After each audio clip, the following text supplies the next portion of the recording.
تركيب مضخة الحقن هو بالظبط زي تركيب الستلايت او الدش بالظبط. بيمر بمرحلتين.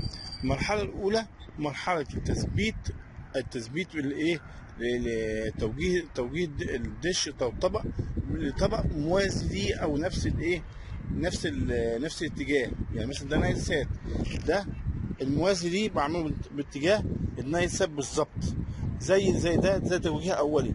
بعد كده وطبعا بثبت الايه، بثبت الدش بشكل جيد جدا. بعد كده بقوم بعمل توصيلات للام بي، بوصل الام بي بالريسيفر تحت او بالريسيفر على طول، على اساس ان انا ايه بركب. هنا بتيجي اشاره، صحيح بتيجي اشاره بس مش كل القنوات بتيجي مظبوطه، او بيكون في قنوات مفقوده، لازم اظبط الام بي اللي هو دهون على اساس ان ايه اجيب كل قناه عشان قوه اشاره قويه، عشان اقدر اجيب كل القنوات اللي عندي، كل القنوات على الدش لازم اجيبها. فاذا لازم التدقيق. انما لو كان قوه الاشاره 65% او حاجه زي كده هتلاقي في قنوات كتير ضايعه. نفس الوضع بالنسبه لترمبه الجاز. لو ممكن ترمبه تركبها وتدور مع حضرتك معاك، لكن هتفقد كتير من الجاز من الوقود، او يحصل عيب، او يحصل اللي هو النوكينج او الدق في محرك الديزل. اذا بتخسر كتير. عدم ضبط توقيت حقك من الترومبه بشكل جيد بيفقد العالم اموال كثيره جدا، لان بيطلع داخل السوداء او يحصل دق او اللي هو النوكينج. وبعضها ما بيكونش محسوس قوي، لكن يجب الضبط الدقيق لترومبه الحقن. لذلك ترومبه الحقن زي الستلايت كده، مرحله التركيب الاول، بعد كده مرحله الضبط. في هذه الفيديو سوف نتكلم على عمليه التركيب بالضبط، سوف ياتي في حلقات اخرى. النهارده هنتكلم يا شباب على عمليه تركيب مضخه الحقن. قبل ما نتكلم عن التركيب نتكلم عن فك الترومبه. في عندك حالتين. الحاله الاولى لو انا عايز اودي الراجل بتاع الترومبه عند الراجل بتاع التست، بخلي المحرك عندي نقطه الحقن. لو انا مش هفك المحرك و هعيد تركيب الترومبه، هركب الترومبه بعدين، بس بدون ما اوديها عند الراجل بتاع التست، خليها عند نقطه العليا. كما معروف نقطه الحقن بتسبق النقطه العليا. يعني ايه؟ ده المحرك اهو مثلا، ده كده المفروض حركته المحرك بيمشي كده، فبيمشي كده. بصوا هتلاقي نقطه الحقن اهي بتسبق النقطه العليا. اوكي، فانا بعمل كده اهو، ده نقطه الحقن. هنا عندك هتلاقي نبست من واحد عند اعلى نقطه، عند النقطه العليا، وهتلاقي نمره 4 اللي هو المقابل بتاعه في مرحله التحليل. دي انا عملت كده، انا متاكد ان هو عند نقطه العليا. بعد كده اجيب المحرك عند نقطه الحقن. وبعد كده جبتها عند نقطه الحقن، اجي نروح مركب ترومبه الحقن. اجيب ترومبه الحقن اهي، واروح مركبها فين؟ في مكانها، واربط المسامير بتاعتي، واربط المواسير، وخلاص. دي هو تركيب النقطه الميته العليا، قصدي تركيب المضخه. ودي الوضع العام عندك نقطه الميته العليا على المحرك، ونقطه الحقن على المحرك، وكذلك الزاويه السيتا اللي هي الزاويه دي كده، الزاويه المركزيه سيتا بين نقطه الحقن والنقطه العليا، دي عندك في الكتالوج. ده الوضع العام او الجنرال لاي عند تركيب اي محرك، او موجوده في اي محرك. لكن هناك في حالات هنشوفها وهنتناقش فيها، وهو اذا كان عندك النقطه العليا على الطنبوره زي كده، وعندك الزاويه السيتا في الكتالوج، دي حاله. يبقى اذا دي الحاله الثانيه، يبقى انا مطالب ان انا اجيب نقطه الحقن. الحاله الثالثه ان انا عندي نقطه عليا وما عنديش زاويه سيتا ولا عندي نقطه حقن. في الحته دي لازم افرض الزاويه سيتا كام؟ بتروح من 20 ل 30 درجه، واوقع النقطه دي على على الطنبوره بتاعت المحرك.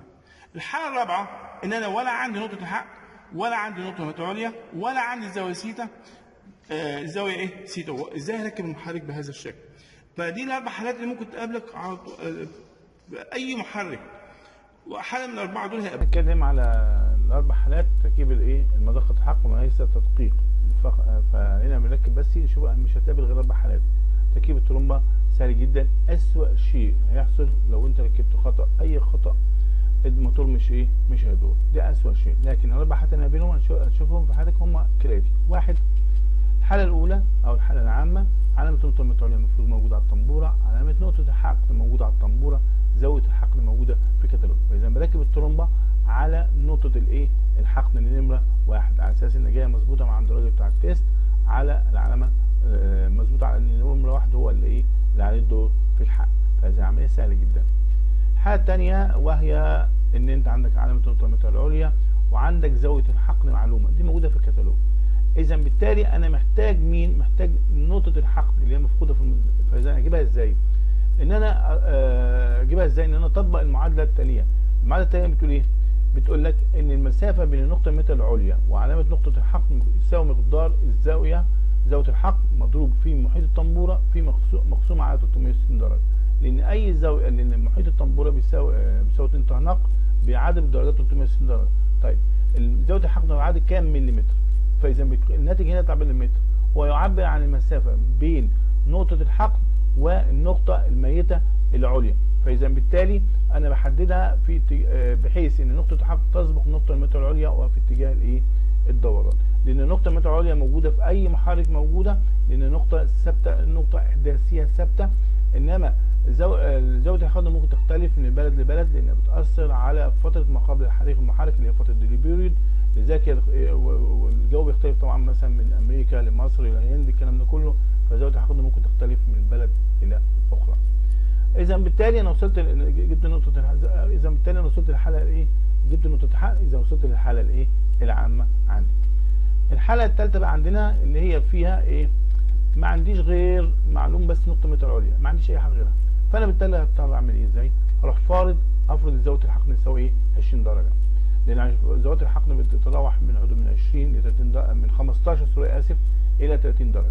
فإذا بالتالي إذا أنا وصلت للحالة الكام؟